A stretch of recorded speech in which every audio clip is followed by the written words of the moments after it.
L'expression soft skills résonne à nos oreilles depuis quelques années, comme si on y trouvait les vertus oubliées des compétences comportementales.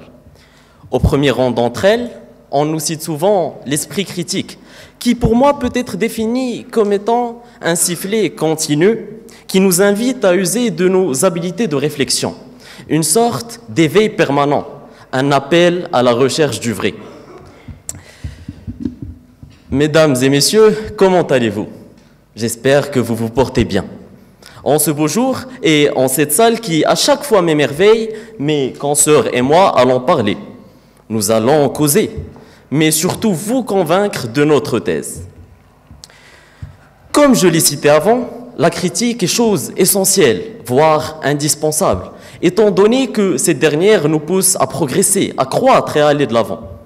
Cependant, dans des cas plus extrêmes, la critique n'est d'aucune utilité. Elle ne fait que maquiller une vérité qui sera vite exposée aux yeux de tous. Et dans ces cas-là, on ne trouve à nos côtés que la censure. Un atout qui peut vous sembler violent, mais ma foi fondamentale. Cette arme toute puissante permet d'éviter des carnages, des catastrophes, des drames. Je peux vous donner l'impression d'être dans l'abus. Si seulement c'était vrai, si seulement mes propos étaient faux, cela aurait sauvé la vie de plus qu'un. J'aimerais vous poser une question qui peut vous paraître absurde, mais qui me permettra d'ouvrir les yeux à mes très chères opposantes. Que faisiez-vous à 8 ans? Vous ne vous souvenez sûrement pas, mais ce dont je suis sûr, c'est que vous étiez en vie, entouré de vos proches, vos amis, votre famille. Contrairement à un jeune enfant qui, comme vous, a grandi au Maroc, qui malheureusement s'est donné la mort en se suicidant à seulement 8 ans. Tragique, n'est-ce pas? Ce suicide est dû à un soi-disant jeu, intitulé La baleine bleue, qui a un effet d'hypnotisme creux. Il tend à enraciner des convictions. Cette création diabolique conditionne psychologiquement le joueur et exploite ses faiblesses pour arriver à son but ultime, le pousser au suicide. Ce jeu a été critiqué au tout début, mais cela n'a pas empêché les vies d'être arrachées. Car l'homme, ne l'oublions pas, est curieux de nature. Car l'homme, ne l'oublions pas, est curieux de nature. Et ce jeu n'est qu'une boîte de Pandore comme il en existe des millions, qui n'apportent rien d'autre, si ce n'est les fléaux les plus dévastateurs, qui ne peuvent être contrés que d'une seule et unique manière. Effacer toute trace et supprimer toute preuve existante. Car, après tout, l'offensive est la meilleure des défenses. Merci.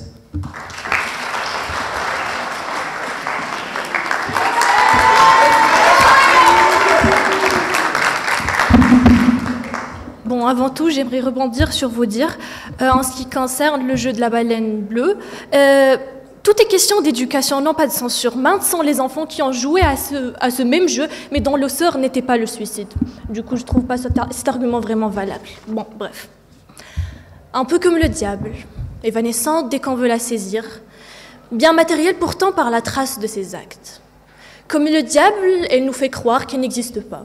Et c'est ça sa plus grande force. Comme du diable, on parle d'elle, on parle contre elle. Reste la question, c'est qui elle? Mesdames et messieurs, bonjour. Les secondes s'écoulent, le temps presse. Je vous épargne alors l'effort de décortiquer ma soi-disant énigme. Elle n'est que la censure. Ou en tout cas, la censure telle qu'elle a été perçue par l'écrivain français André Gide. Déclarée par certains protectrice des arts et leur dignité, tutrice nécessaire de la littérature.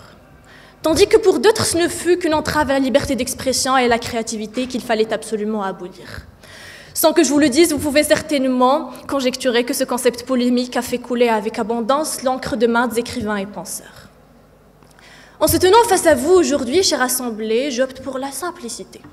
Une simplicité où je me trouve en accord avec mon dictionnaire qui définit cette censure brièvement par la restriction de la liberté d'expression de manière arbitraire ou non, ou encore par l'examen d'une autorité qui décide de ce qui peut être diffusé.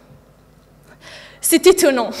C'est étonnant qu'il faut qu'on s'explique alors que la vérité est aussi claire que le droche, aussi simple que bonjour, même dans cette définition brève de quelques mots. Du moment où l'on parle d'une autorité qui décide de ce qui peut être diffusé, On touche alors à cette liberté d'expression qui est au cœur de la démocratie. On nuit à ce droit accordé à tout être humain, penser toute chose, écrire toute chose, comme l'a si bien exprimé Machiavel. Alors pourquoi est-ce que vous, chers opposants, prétendez le contraire? Voyez, mesdames et messieurs, dans tous les articles sur lesquels j'ai pu mettre la main, on essaye de camoufler la réalité et les vrais motifs derrière la censure, en prétendant que ce n'est autre qu'une défense des bonnes mœurs, une sauvegarde de la moralité des jeunes et des enfants. Mais arrêtons de nous voiler la face. La censure des travaux scientifiques de Copernic et Galilée, la restriction des marges de manœuvre de la presse durant la Première Guerre mondiale, le durcissement des restrictions à la liberté d'expression durant la guerre d'Algérie ou encore les luttes idéologiques exacerbées pendant la guerre froide. C'est une liste bien longue que viendra d'ailleurs renforcer ma chère coéquipière Safia bientôt. Bon, l'idée c'est que la censure fut depuis toujours un outil idéologique exploité par l'État. On censure depuis toujours lorsqu'on refuse de s'exposer au jugement d'autrui.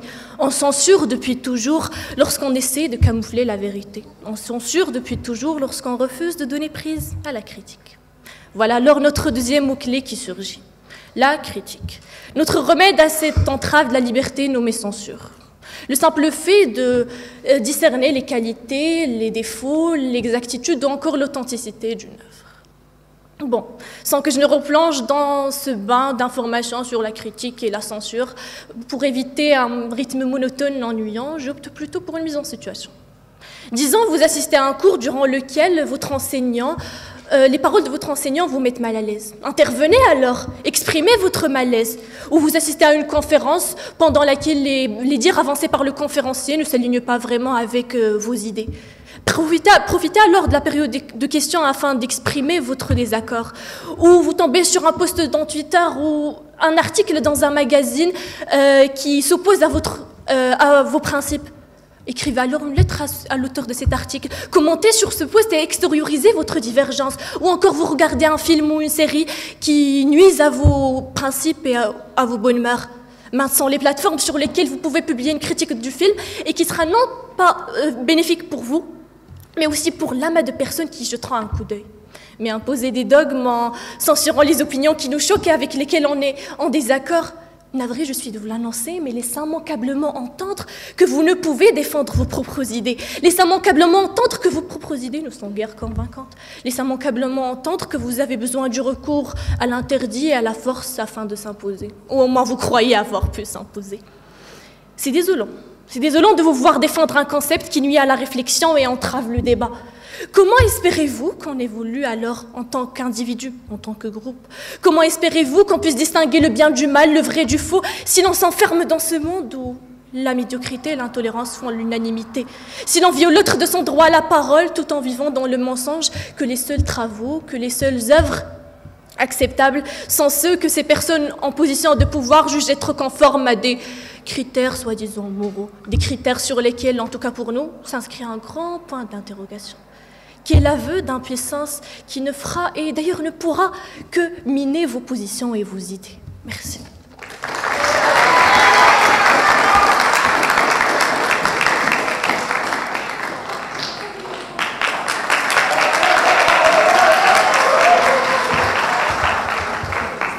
Chère audience, chères opposantes, bonjour.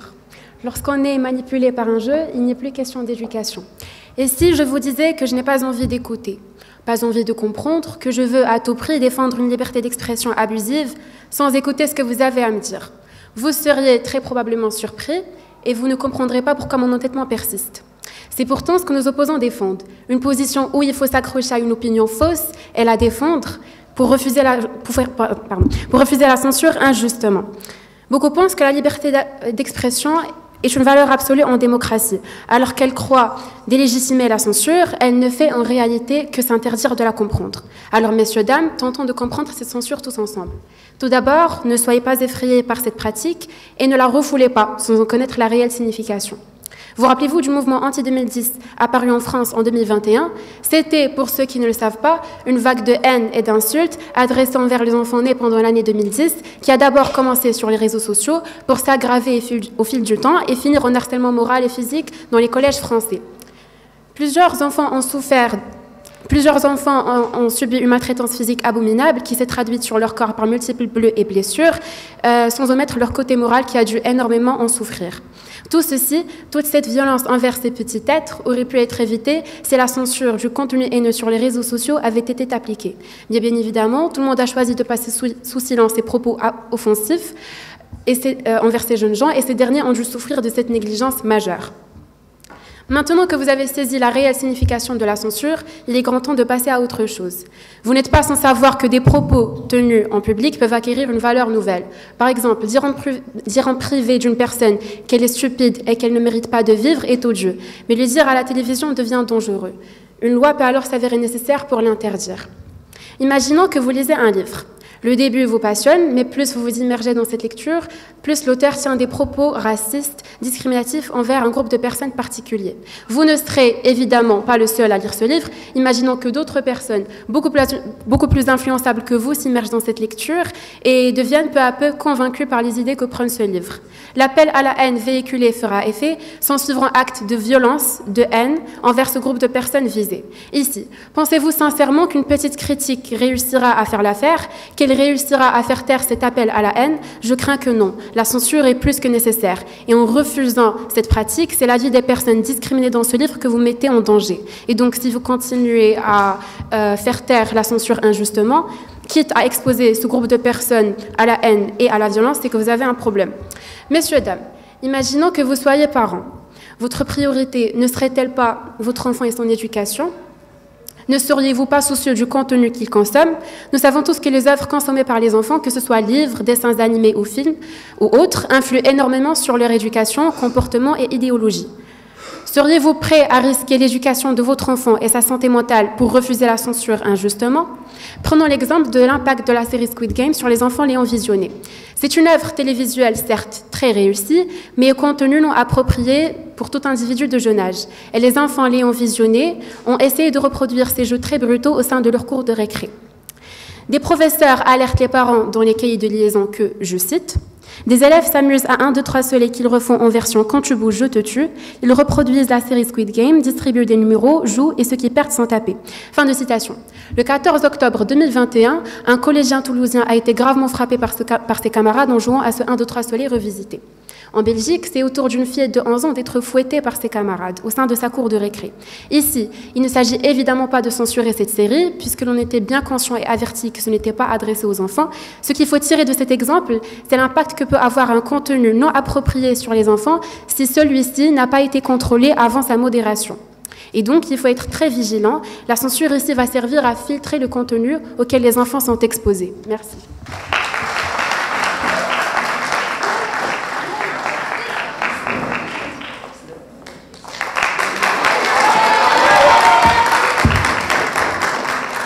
Chers opposants, la violence dont ces parents veulent protéger leurs enfants, tôt ou tard, ils seront confrontés dans un monde où il n'y a aucune pitié. Gustave Flaubert a dit « La censure me paraît une monstruosité, une chose pire que l'homicide. L'attentat contre la pensée est un crime de lèse âme. » Chère audience, honorable jury, chers opposants, bonjour.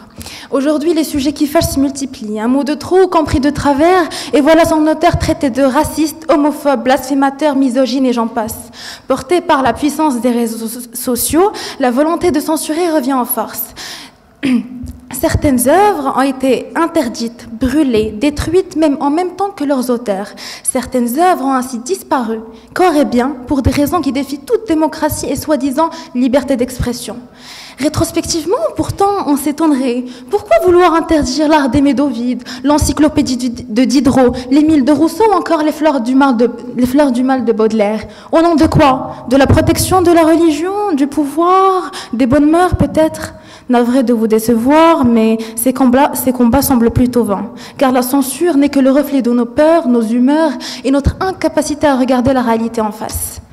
Maintenant, je fais appel à tous les passionnés de la littérature française et voyons voir, chers opposants, si vous êtes aussi cultivés que vous ne prétendez l'être. Saviez-vous que les grands chefs-d'œuvre ont été, les grands chefs-d'œuvre de la littérature française ont été censurés autrefois? Prenons comme exemple Les Misérables de Victor Hugo, où l'auteur a mis en avant les problèmes d'actualité de son époque, notamment les injustices sociales.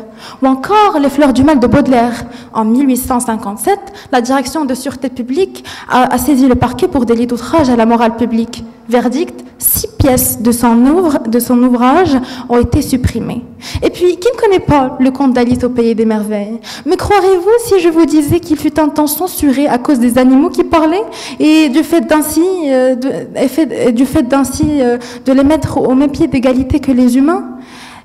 Chers opposants, j'avoue qu'on dit que le ridicule ne tue pas, mais à ce point, ça en devient flagrant. Jeunes gens, et si on laissait vivre les œuvres, même si on n'était pas d'accord avec leurs propos? Une œuvre exige la contradiction et non l'interdiction. Censurer une réalisation sous prétexte de soi-disant protéger nos enfants ou prévenir la violence des jeunes serait vous voiler la face, car ce serait absurde de prétendre vivre dans un monde utopique, car un tel monde n'existe pas. La haine dont vous parlez se hisse même dans nos familles. La violence s'étend dans nos rues. 11 599 enfants sont victimes de viols chaque année dans le pays où nous vivons.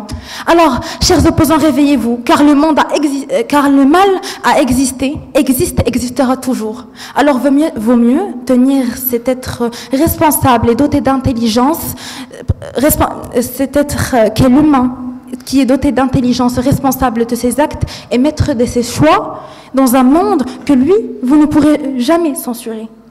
L'interdiction n'a jamais modifié une pensée. Cela peut même avoir un effet contre-productif et les exemples en sont innombrables.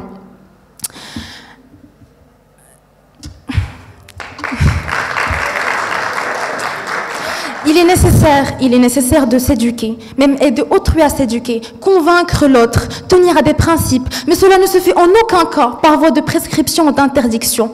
Ne combattons les idées que par les idées, le débat et la critique.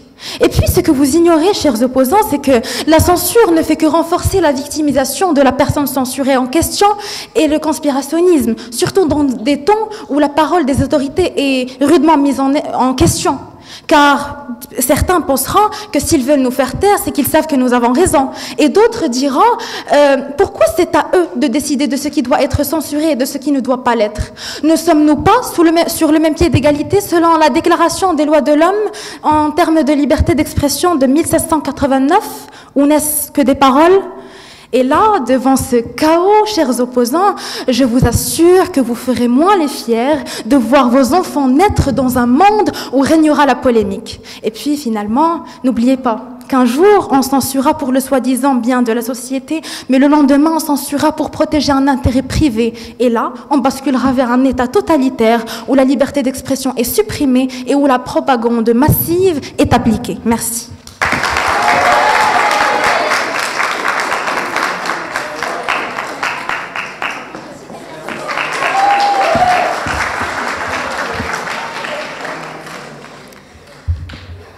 Très cher auditoire, chère opposante, honorables membres du jury, bien le bonjour. Ce n'était qu'avec ravissement que j'écrivais mon intervention afin de pouvoir vous guider l'entrée à cette porte ouverte sur un monde enchanté.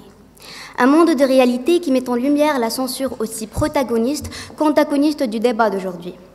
Un monde de thématiques provocatrices, elle en est. Un monde d'histoire d'un débat jamais soldé et qui a été jusqu'ici volontairement étouffé. Quand on écrit, faut-il tout écrire? Une question si perplexe et si énigmatique dont en réalité la réponse est tellement évidente qu'elle saute aux yeux, à moins que vous choisissiez de faire les aveugles. Or, chère opposante, notre choix est déjà fait. Et pour cela, j'espère que la logique est votre point fort, alors tendez bien l'oreille. La censure, pour certains, elle semble être un ensemble de contraintes qui pèsent sur la capacité et la liberté d'expression. Mais ici, un certain nombre de questions se posent.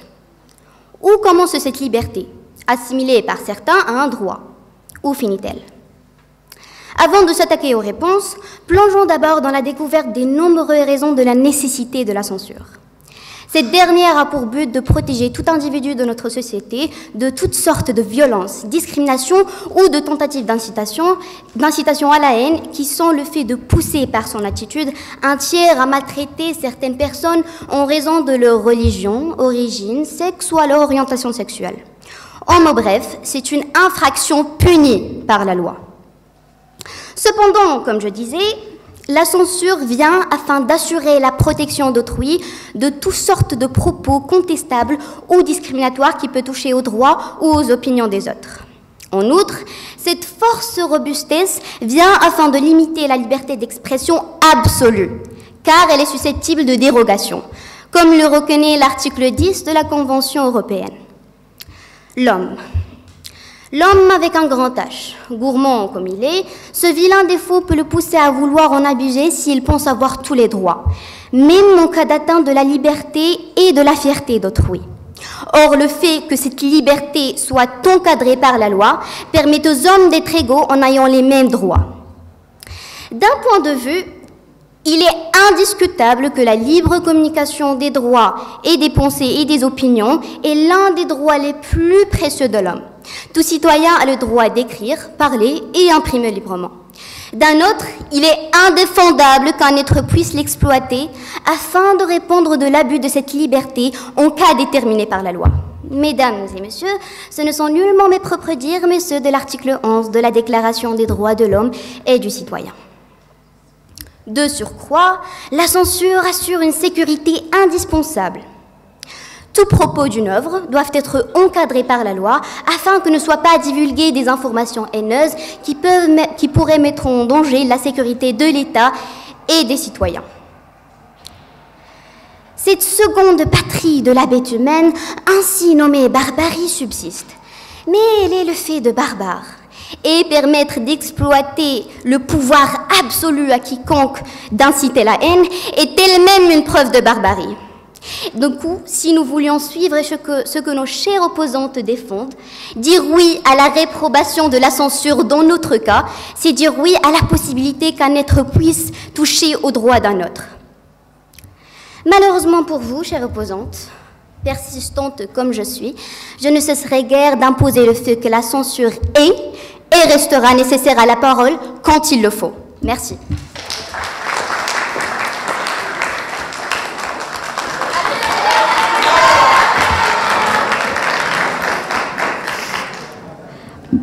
Pour rebondir à la propos de la demoiselle et ce qui a déjà été cité par mes camarades, certaines œuvres sont destinées à un public précis. La supervision est alors primordiale afin de contrer ce fléau. La censure de ces œuvres en question n'a en aucun cas solution pour éviter ce phénomène. En éduquant les enfants, nous leur expliquons pourquoi est-ce que ces jeux sont mal. Ils comprendront alors. En censurant, au contraire, nous nourrissons cette rébellion, cette envie de rébellion. Un jour ou l'autre, ils seront confrontés à ces situations. Et s'ils n'ont jamais été éduqués, comment voulez-vous qu'ils réagissent? C'est ici qu'il y aura les plus grands dégâts. Merci. Mesdames et messieurs, bonjour. C'est un plaisir pour moi de retrouver ce pupitre, cette salle, d'entendre ma voix résonner tel un écho incessant. Je me souviens de ce par quoi je suis passée, mes prestations, les idées que j'ai débattues et défendues. Et j'essaie de me mettre à la place de cette personne qui est peut-être comme moi, avec un statut plus grand, qui fait de l'éloquence son métier, qui clame haut et fort ce qui est et ce qui n'est pas, ce qu'il faut et ce qu'il ne faut pas, ce qu'il accepte et ce qu'il refuse. J'essaie de me mettre à la place de cette personne pour mieux ressentir cette émotion étouffante, écœurante et sordide qu'est la censure.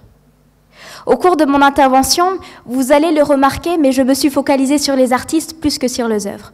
Parce que je trouve que selon moi, lorsque nous censurons une œuvre, nous censurons avant tout cet artiste qui l'a créée, cette âme qui a le désir de dévoiler la réalité au monde. C'est pour ça qu'en premier lieu, je me mets à la place de Didier Raoult, dont le nom est, si je ne m'abuse, guère étranger.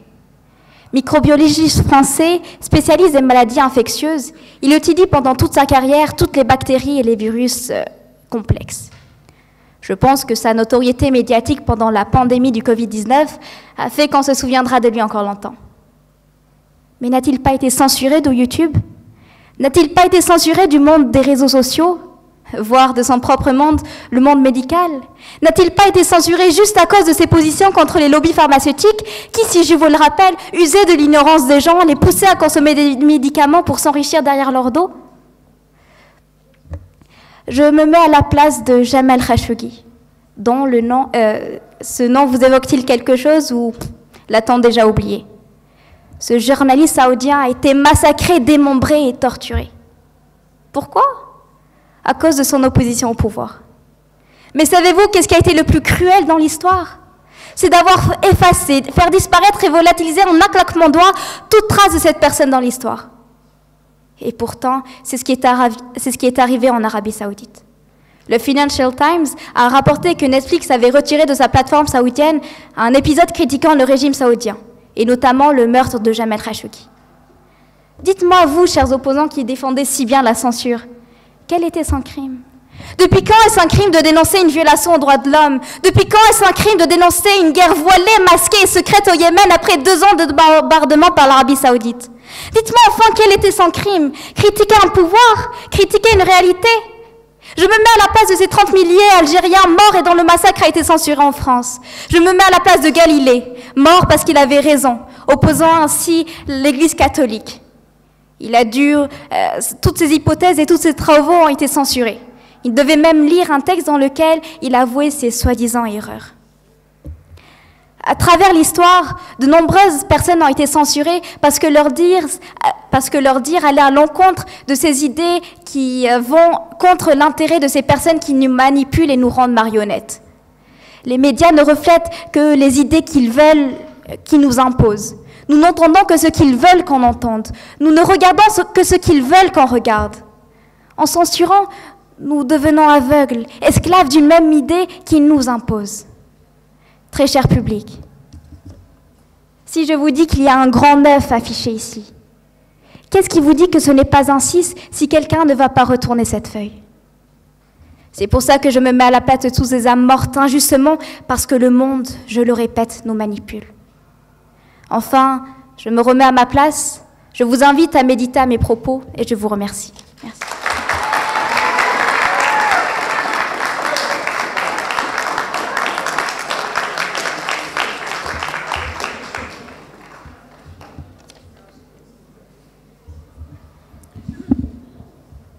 Je ne pus cesser de pleurer, non pas de mélancolie, mais de joie.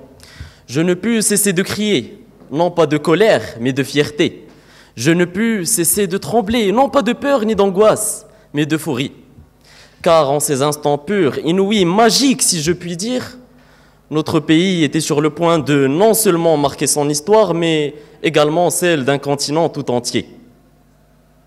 Un continent qui, fâcheusement enclin à être marginalisé. Pourtant, nous l'avons bel et bien fait. Nous avons bel et bien réalisé l'exploit d'arriver en demi-finale de la compétition la plus importante du football. En tant que débatteur me tenant devant vous, cher auditoire et honorable jury, je me dois d'être d'une sincérité, je me dois d'être d'une franchise totale. Honnêtement, je ne voyais pas le Maroc gagner un seul match. Peut-être que cela fait de moi un mauvais citoyen. Peut-être que je suis une personne dépourvue de rêves et d'espoir. Mais ce que je sais, c'est que cette Coupe du Monde nous a permis de voir à quel point nous aimons notre pays, à quel point nous y sommes attachés. Après chaque victoire, une mer humaine festoie dans les rues noires de monde qui crie à ceux qui veulent l'entendre l'euphorie extatique et tout à fait enivrante que nous ont apporté les joueurs de l'équipe nationale. Nous l'avons réussi parce qu'au Qatar, nous sommes chez nous, chez un peuple qui nous ressemble, un peuple musulman. Cependant, une question cruciale se pose. En tant que communauté musulmane, et là pour ne pas être mal compris ou pris pour quelqu'un qui fraude la liberté de choix de notre établissement, qui ne cesse de crier haut et fort « Je suis une école apolitique et religieuse », car, chers opposantes, saviez-vous que programmer ou inviter un conférencier qui véhicule une idée religieuse ou politique est chose impossible, puisque l'école n'acceptera pas? Je vous dis que je parle ici de l'islam comme étant un choix de liberté de culte. et que les autres doivent respecter tant que je ne leur impose pas. Je dis bien le respecter, surtout lorsqu'ils sont invités chez moi. De ce fait, pouvions-nous accepter le geste de la sélection allemande de football dont les joueurs, en posant la main sur la bouche, dénoncent l'interdiction d'accès au Qatar aux homosexuels. Les Allemands ont oublié que le fait de vouloir imposer leur volonté au Qatar est en lui-même une censure à l'égard de la spécificité de leur hôte, leur culture et leur vocation religieuse. Chères opposantes, voici un argument d'autorité qui relève de votre quotidien, notre quotidien à tous. Au sein de ce cher établissement, ne signez-vous pas au début de chaque année scolaire une charte? Ne vous engagez-vous pas à la respecter? Si vous aviez le choix, ne feriez-vous pas de la changer partiellement, voire totalement, selon votre liberté? Vous savez que vous ne pouvez nullement le faire, car si oui, vous piétinerez la liberté de cette respectable institution. Cette institution qui ne vous l'impose pas, mais n'oublie pas de vous laisser la liberté de choix. Pas de demi-mesure, c'est le lot ou rien, c'est à prendre ou à laisser. C'est bel et bien la censure. Que vous la pratiquiez consciemment ou inconsciemment, c'est une autre paire de manches. Ça reste à voir. Et d'ailleurs, les lois ne sont que de la censure nette et pure, de la volonté unanime qui tient face à tout désir et à tout caprice personnel, la plupart des temps abusif. Merci.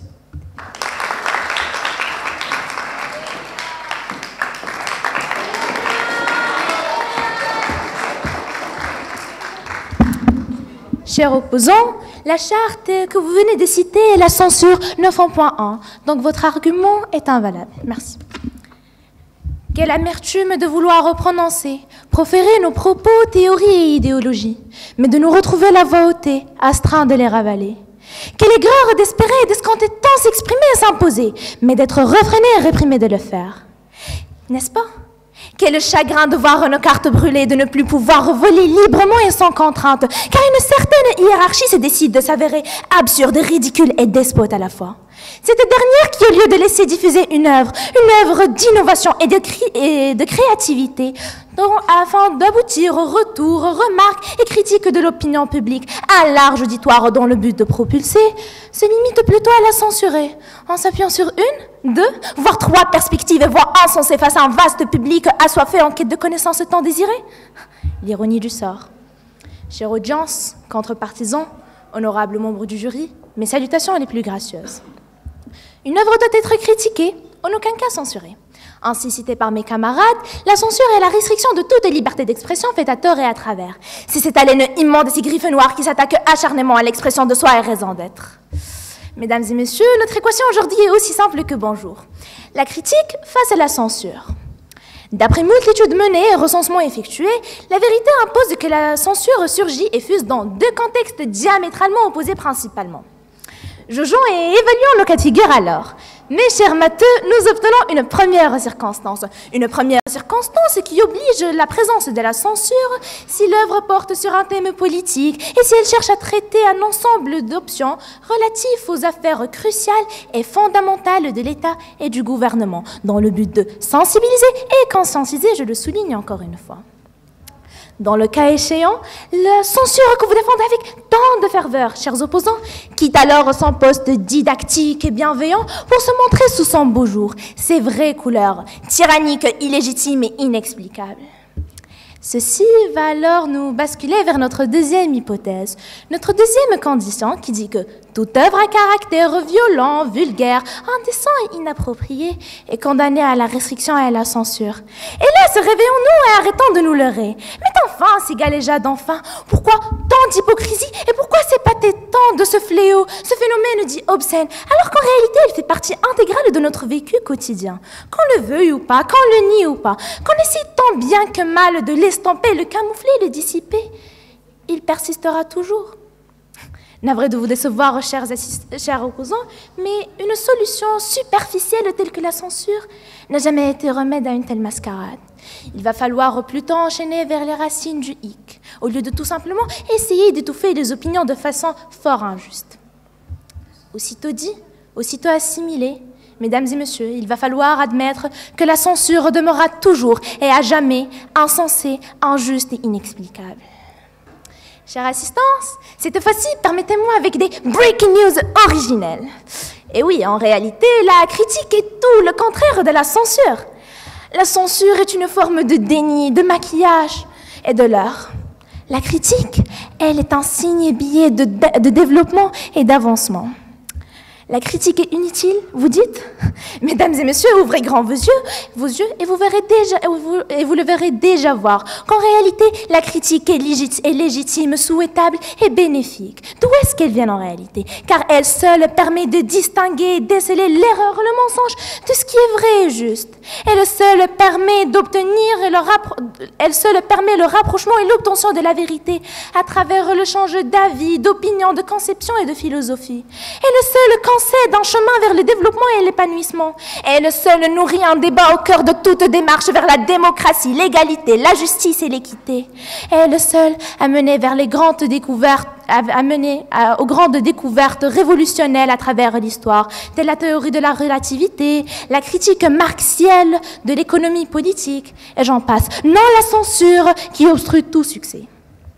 Tout compte fait, mesdames et messieurs, la critique remportera toujours le dessus sur la censure, non seulement car elle garantit le droit le plus précieux de l'humanité, mais car elle tire aussi les communautés vers les hauteurs.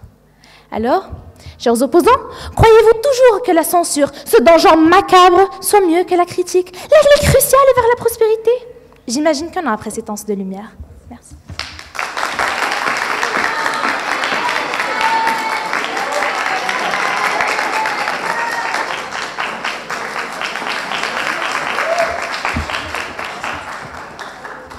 Avant de commencer mon intervention, j'aimerais bien faire un constat à propos de ce que vous avez dit. La censure positive est un pilier de l'éducation dont vous parlez.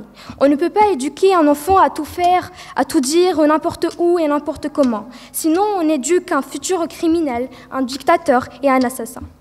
Parlant de crime, vous dites que la violence, la destruction et la haine ont toujours existé.